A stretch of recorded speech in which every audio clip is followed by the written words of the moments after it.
Vous allez bien? Ouais? Vous allez bien? Oh, c'est beau, waouh! C'est rare qu'en 2 fois, il y ait autant de réactions. Magnifique. J'ai envie de te poser une question. Est-ce que tu aimes les balades? Ouais? Levez la main, ceux qui aiment les balades. Ouais, ça fait du monde, hein, quand même. OK. Alors, tu vois, il y a le retour du soleil, il y a le retour des jolies fleurs, le retour du chaud. C'est aussi le retour des balades. Et moi, personnellement, les balades, je trouve que c'est un truc assez mythique parce que généralement, tu es là, tu as invité tes gens à venir manger à midi, puis tu as fini de manger, tu as la digestion qui se met en route, puis à un moment donné, tu sais plus trop quoi te dire, etc. Puis il y en a un qui dit « Et si on allait faire une balade ?» Et puis on part faire une balade. Et tu vois, ce que je trouve extraordinaire avec les balades, c'est qu'il n'y a pas de but. Quand tu vas faire une balade, il n'y a pas d'objectif particulier. Tu vas faire une balade. Et moi, c'est ça que j'aime pas dans les balades. Ok, parce que moi, j'aime pas. Il y a peu de gens qui compatissent avec moi dans la salle parce que j'ai eu beaucoup de mains levées. Moi, ce que j'aime pas trop dans les balades, c'est qu'il n'y a pas un objectif. Il n'y a pas un but. L'objectif, c'est le processus, tu vois. Et moi, quand j'étais petit, j'aimais pas quand mes parents disaient « on va faire une balade ». Par contre, s'ils me disaient « on va grimper un sommet », là, j'étais chaud, tu vois. Parce qu'il y avait un objectif, il y avait une destination, il y avait quelque chose qui était en route. Puis il y a différents profils de personnes en balade. Il y a celui qui marche vite. Tu sais, celui qui est pressé. Et pourtant, une balade, comme je l'ai dit, il n'y a pas d'objectif. Mais il est quand même pressé. Il marche vite. Je me souviens une fois, j'avais été marcher avec mon frère, Jérémy, et puis il commençait à marcher super vite. Puis du coup, j'ai suivi son pas hyper rapide. J'étais là, mais pourquoi est-ce qu'il marche aussi vite? On n'est pas en train de faire un marathon. Mais je ne lui ai pas dit. Et à la fin de notre balade, il me fait « Tu marchais quand même super vite, toi, aujourd'hui. » Je dis « Non, c'est toi qui marchais super vite. » Les deux, on s'est dit, l'autre marchait vite, tu vois. Bon, bref. Après, il y a celui pour qui le plus important, c'est de discuter. Lui, ça lui est égal, le chemin, Lui, ce qu'il veut, c'est discuter. Du coup, il va choisir, il va naviguer entre les différentes places du groupe pour discuter avec tout le monde. Celui qui aime discuter. Et après, il y a le dernier, c'est celui qui a un chien. Celui qui a un chien, il fait quoi? Papy, viens ici! Papy, fais pas ça! Papy, va pas là-bas! Papy, reste ici! Moi, je trouve que j'aime tellement analyser les gens, les maîtres avec leurs chiens. Je trouve que c'est un truc extraordinaire. Il y en a vraiment, ils ont l'impression qu'ils ont beaucoup d'autorité, ils en ont pas du tout. Puis l'idée, c'est genre hyper basique. Tu sais, genre, tu viens là, et il vient. Il n'a même pas besoin de crier. Je trouve ça assez extraordinaire. Il y a vraiment quelque chose à analyser à ce niveau-là. Bon, bref, pourquoi je te dis tout ça? Parce qu'en fait, dans nos vies, on a de la peine à faire des balades dans nos vies de tous les jours. On a de la peine à pas avoir d'objectif et de but. En fait, l'être humain, on a besoin d'une direction, on a besoin d'une destination, on a besoin de savoir où on va. Et le texte qu'on va prendre ce soir ensemble pour célébrer ce dimanche de la Pâque, c'est un texte où Jésus va venir changer la direction de la vie de 2 femmes. On va découvrir ça ensemble. Matthieu 28, 1 à 10. Normalement, on aurait dû avoir un théâtre avec ce texte, avec Lali et Emmanuel, mais malheureusement, mes enfants n'ont encore pas passé par la résurrection du dimanche de Pâques. Ça va venir, on y croit, mais du coup, Emmanuel ne pouvait pas venir ce soir. Donc, vous aurez que ma douce et jolie voix, malheureusement. Désolé. Matthieu 28. Après le sabbat, à l'aube du dimanche, Marie de Magdala et l'autre Marie allèrent voir le tombeau. Soudain, il y eut un grand tremblement de terre, car un ange du Seigneur descendit du ciel, vint rouler la pierre de devant l'ouverture et s'assit dessus. Il avait l'aspect de l'éclair et son vêtement était blanc comme la neige. Les gardes tremblèrent de peur et devinrent comme morts. Mais l'ange prit la parole et dit aux femmes, « Quant à vous, n'ayez pas peur, car je sais que vous cherchez Jésus, celui qui a été crucifié. Il n'est pas ici, car il est ressuscité, comme il l'avait dit. Venez voir l'endroit où le Seigneur était couché, et allez vite dire à ses disciples qu'il est ressuscité. Il vous précède en Galilée, c'est là que vous le verrez. Voilà, je vous l'ai dit. » Elles s'éloignèrent rapidement du tombeau avec crainte et une grande joie, et elles coururent porter la nouvelle aux disciples. Cette histoire est hyper intéressante. Je me suis vraiment amusé à lire cette histoire, à me laisser toucher par ce texte parce qu'il est vraiment tellement riche au niveau du scénario. Et la première chose qui est super intéressante, c'est que ce texte, il est écrit comme un fait historique. Avant d'aller dans l'image, dans ce que ça peut représenter dans la vie, Matthieu, quand il écrit ce texte, il n'y a aucun élément là-dedans qui nous fait penser que c'est une parabole, que c'est une image, que c'est une métaphore du message de Jésus qui continue de rester. Comment Matthieu, il écrit, il nous dit c'est un fait historique qui s'est passé. C'est quelque chose qui s'est vraiment produit à un moment donné dans le temps. Et c'est important de dire ça parce que peut-être tu as vécu ton catéchisme, peut-être tu as lu cette histoire quand tu étais à l'école, parce que tu étais sur le canton de Fribourg, ou que tu as lu après l'école parce que tu étais sur le canton de Vaud. Et en fait, à un moment donné, quand on lit cette histoire en tant qu'enfant, eh ben, on le voit plutôt comme une jolie histoire, tu vois. Mais je crois vraiment que Matthieu nous présente cette histoire comme une histoire vraie, comme une histoire qui s'est passée. Alors tu peux dire, Matthieu, il dit des bêtises. Ça, tu peux le dire, ok? Tu as le droit. Mais par contre, Matthieu, il nous présente cette histoire comme une histoire vraie. Et qu'est-ce qui se passe dans cette histoire? Alors c'est l'histoire de deux femmes qui sont plutôt en train de marcher que de se balader parce qu'elles ont un objectif, elles ont un but. Elles vont au tombeau. Elles vont voir le corps de Jésus. Et dans un des autres évangiles, il nous dit qu'elles voulaient aller mettre de l'huile et des épices autour du corps de Jésus. Donc en fait, c'était une manière à l'époque d'honorer le corps d'un mort. C'était une manière de valoriser le corps de cette personne qui était décédée. Il faut juste se rendre compte, en marchant là-bas, ces femmes, elles ne sont pas « on va aller honorer Jésus ». Elles sont vraiment dans une attitude de deuil. On a vécu vendredi un petit chemin de croix comme ça avec quelques personnes d'entre nous, avec des étapes. Et moi, ça m'a vraiment touché. J'ai réalisé en fait à quel point, quand Jésus meurt sur la croix pour les disciples, pour ces femmes, elles vivent un deuil. Et peut-être tu peux te souvenir une fois où tu as perdu quelqu'un de proche, et te dire mais c'est ça qu'elles vivaient à ce moment-là. Elles étaient en deuil, en train de marcher en direction de Jésus. Et ce que je trouve super intéressant, c'est que ces femmes, elles auraient pu être frustrées avec Jésus. Attends, le gars, il vient, beau discours, des fois un peu difficile, suis-moi, hein, et tu verras, ça va être bien. Hop, on le suit, on donne tout, elles abandonnent tout, elles mettent tout de côté, elles mettent toute leur confiance en lui, c'est lui le Messie, et tout d'un coup, bam, il meurt sur une croix. Tu réagirais comment à ça? Tu pourrais être un peu frustré, te dire, mais attends, mais tu m'as dit des bêtises en fait. Mais ces femmes, malgré peut-être ces émotions qu'elles peuvent avoir, malgré ce qu'elles sont en train de vivre, elles vont quand même honorer Jésus.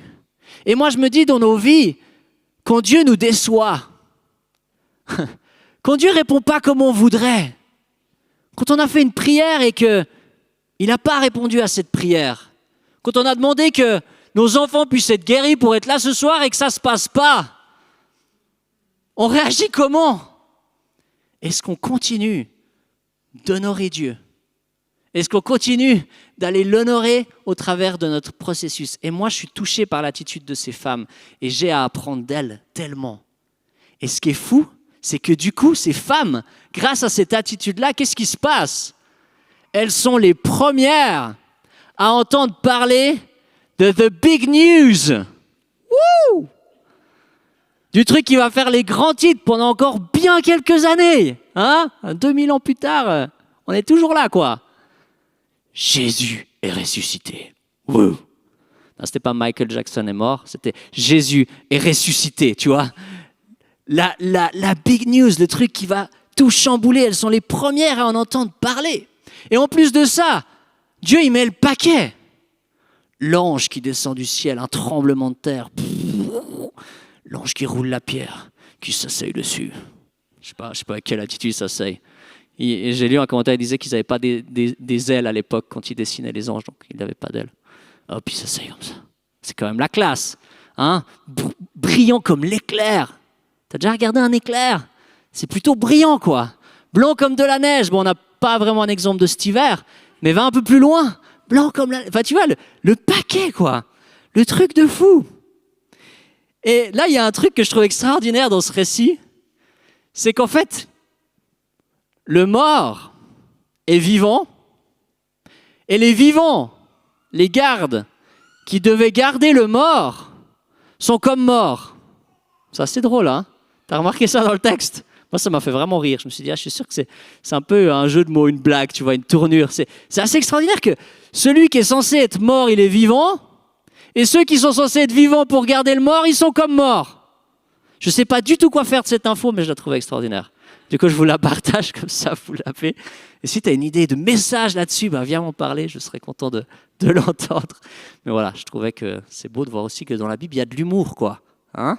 Amen. Et ensuite, qu'est-ce qu'il leur dit? L'ange dit aux femmes, « Quant à vous, n'ayez pas peur. » Et moi, je trouve ça assez extraordinaire de nouveau, parce qu'il parle aux femmes. « Quant à vous, n'ayez pas peur. » Il est en train de dire, vous cherchiez vraiment Jésus, vous venez avec une attitude, vous avez envie de le trouver, du coup, vous n'avez pas besoin d'avoir peur de moi. Mais ça implique quoi? Ça implique vous avez raison d'avoir peur. Les gardes là, vous avez raison de flipper. Parce que vous n'êtes pas là dans la même attitude que les deux maris là.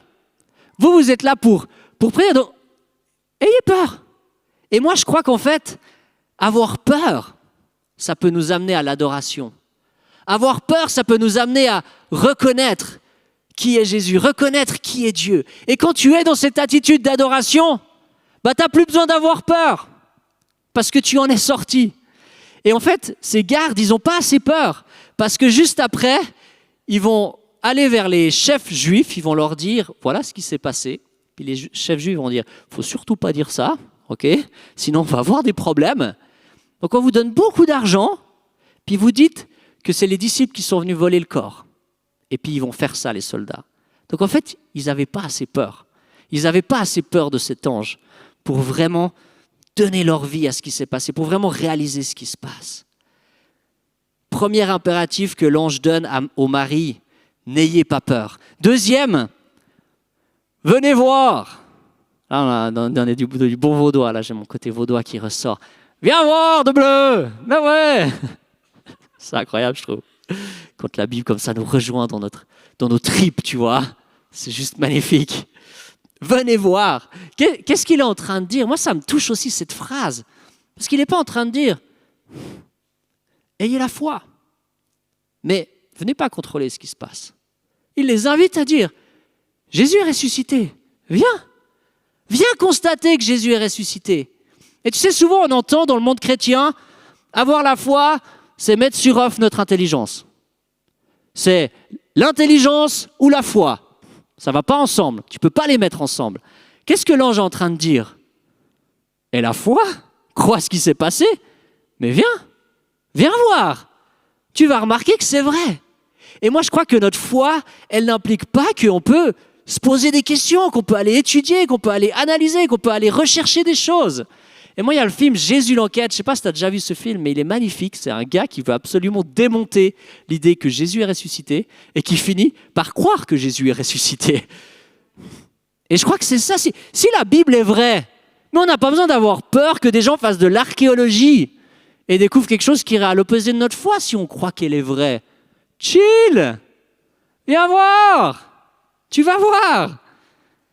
Non, avoir la foi, ça n'implique pas d'éteindre notre intelligence. On peut se poser des questions, on peut étudier, on peut rechercher, parce qu'on croit que c'est vrai, justement, et qu'on n'a pas peur de ça.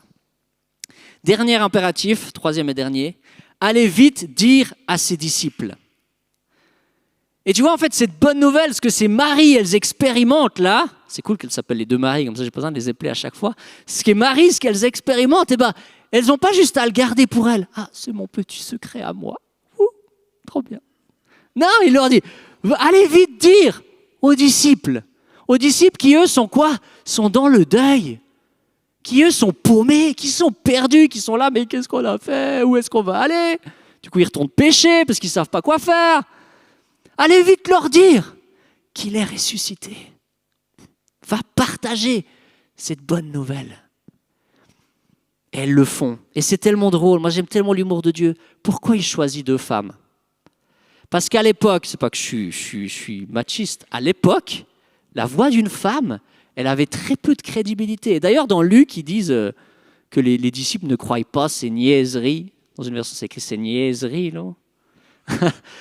Ils ne les croient pas parce que la voix d'une femme, on se dit, une femme, c'est instable, peut-être qu'elles ont déliré, c'était proche de leurs règles. Je ne sais pas ce qui se disait à l'époque, tu vois.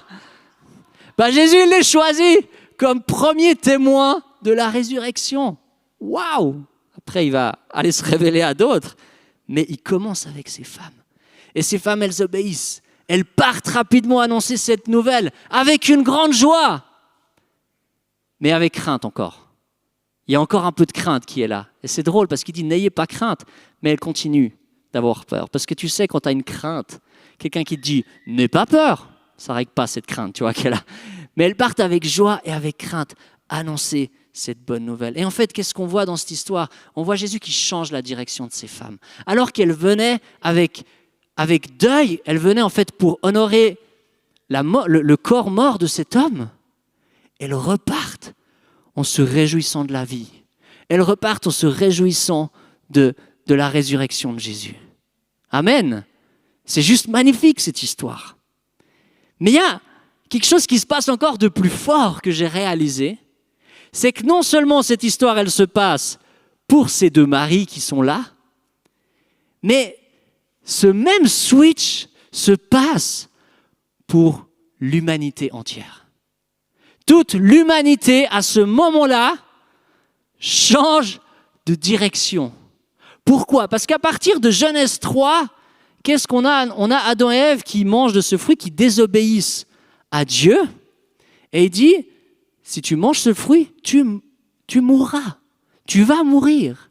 C'est-à-dire qu'à partir du moment où l'être humain a choisi une vie sans Dieu, a choisi de désobéir à Dieu, l'être humain a choisi la mort. Et la conséquence du péché, c'est la mort. C'est la guerre, c'est la haine, c'est toutes ces choses horribles qui se passent autour de nous. Et si tu ne crois pas que l'humanité, elle se dirige un peu dans cette direction-là, ouvre RTS Info, ok? Et tu vas vite être confronté, parce que l'être humain, il réalise très bien qu'il fonce dans un mur. Le contexte géopolitique catastrophique, le problème écologique, le réchauffement. En fait, tu vois tous ces trucs, tu te dis, mais on va à la mort. On va vers des malheurs et des problèmes après les problèmes. L'humanité va dans cette direction-là. Et en fait, cette mort, c'est le vendredi saint.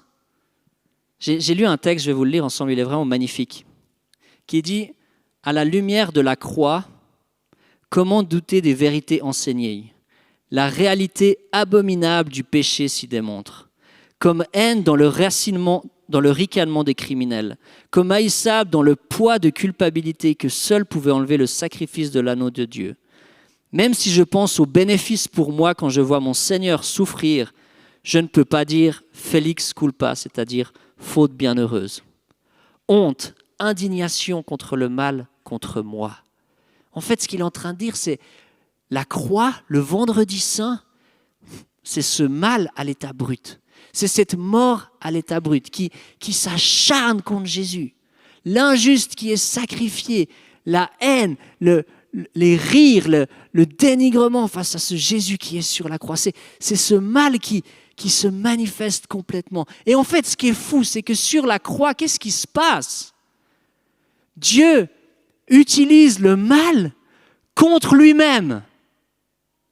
Parce que toute la cruauté qu'il envoie sur Jésus, en fait, ça se retourne contre lui et ça détruit la mort.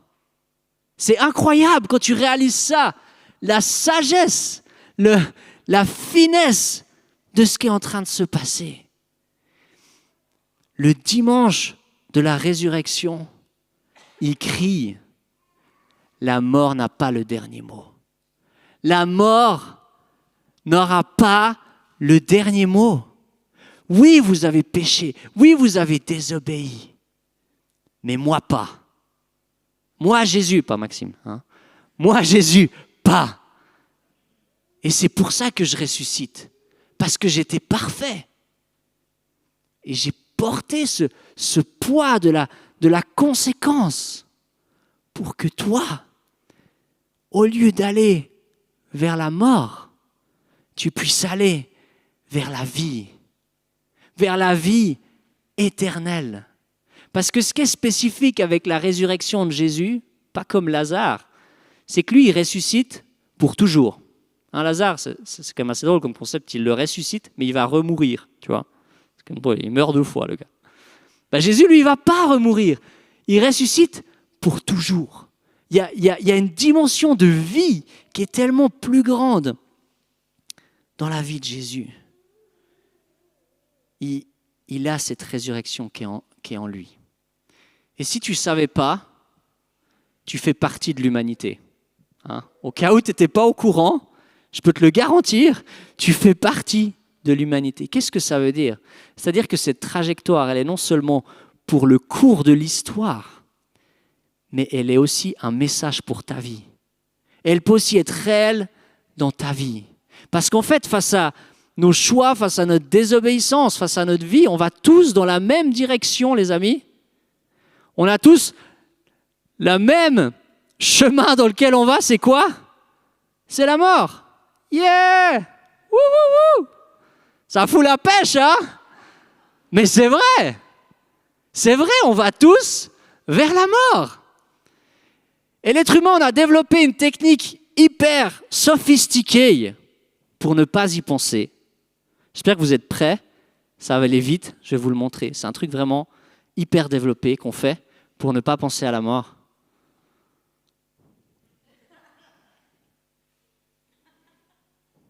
Vous étiez là? Hein? Hein? On fait plein de choses pour ne pas y penser. On met ça de côté, on n'est pas trop confronté à ça. On ne veut surtout pas y penser parce que ça fait quand même un peu flipper. Hein? Quand tu commences à vraiment y réfléchir, on n'est pas bien. Et c'est une réalité qu'on a tous. Celle où en fait, la mort, elle nous met tous en échec. La mort, elle nous amène tous face à cette réalité qu'on est humain et que ça se finira pas bien, peu importe ce qu'on fait. Mais la résurrection, elle vient nous dire quoi? Il y a un autre chemin. Il y a une autre direction. Et je vous propose de lire ce texte de Paul qui est magnifique, qui dit « Mais en réalité, Christ est ressuscité, précédant ainsi ceux qui sont morts. En effet, puisque la mort est venue à travers un homme, c'est aussi à travers un homme qu'est venue la résurrection des morts. Et comme tous meurent en Adam, de même aussi, tous revivront en Christ. Mais chacun à son propre rang. Christ en premier, puis ceux qui appartiennent à Christ lors de son retour. Ensuite viendra la fin quand il remettra le royaume à celui qui est Dieu et Père, après avoir anéanti toute domination, toute autorité et toute puissance. Un jour, ça sera le cas. Un jour, Jésus va anéantir toutes ces guerres, toutes ces choses qui sont affreuses dans ce monde. On doit y croire. Paul nous encourage à y croire. En effet, il faut qu'il règne jusqu'à ce qu'il ait mis tous ses ennemis sous ses pieds. Le dernier ennemi qui sera anéanti, c'est la mort. Jésus anéantira la mort. Jésus mettra la mort à mort. Hein?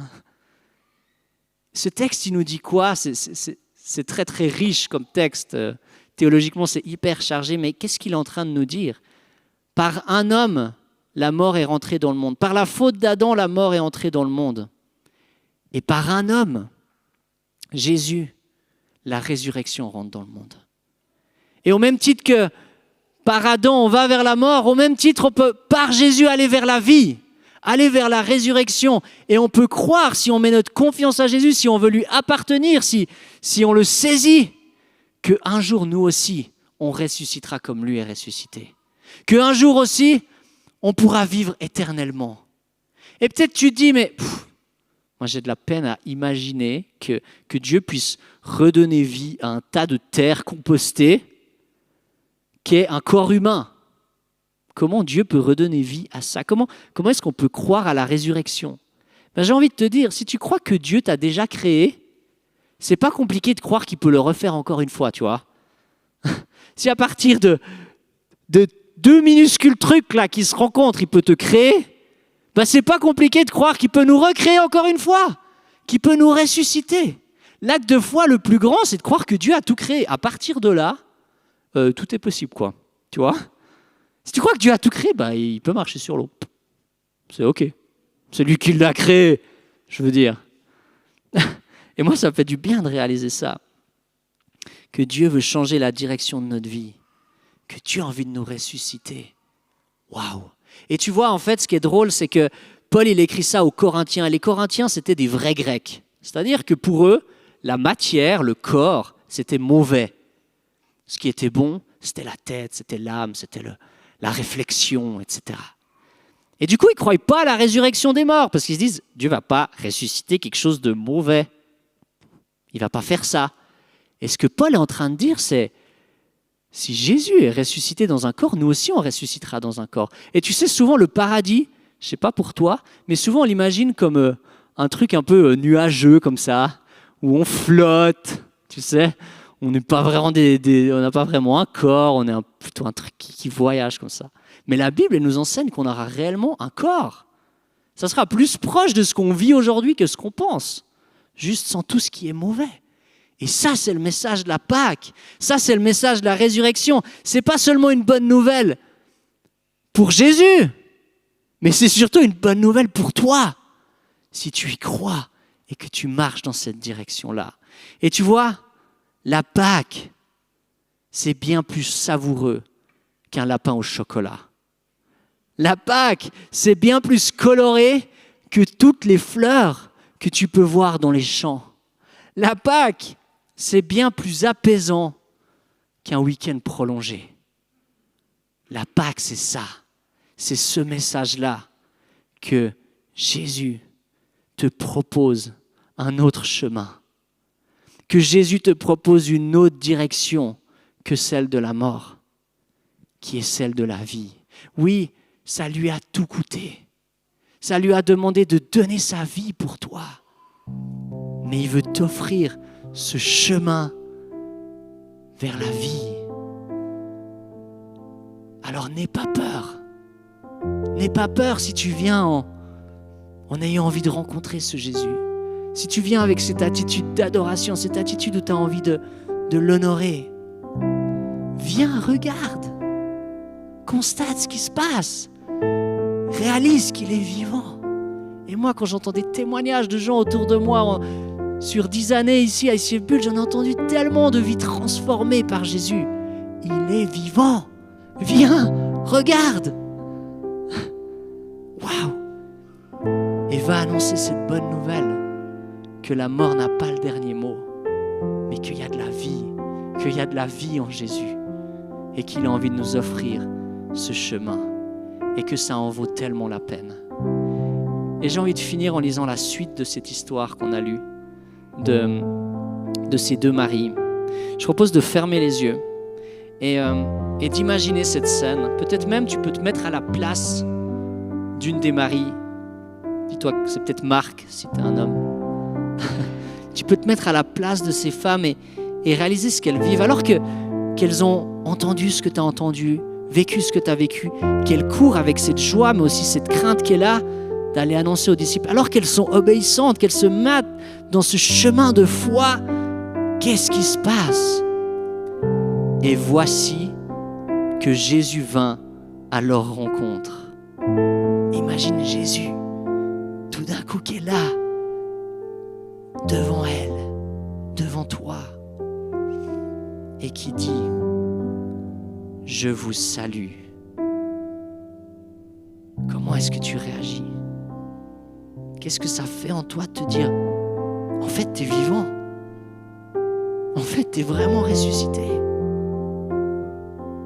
Quelle réaction tu as envie d'avoir? Qu'est-ce que tu as envie de lui dire? Peut-être tes frustrations, peut-être ta joie, peut-être tes colères, je ne sais pas. Mais tu peux lui dire.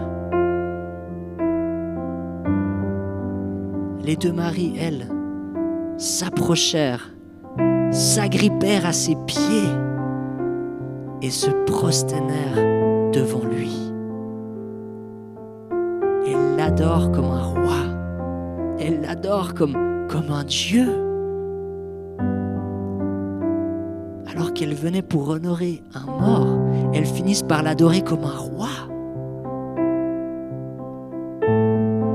Alors Jésus leur dit, n'ayez pas peur.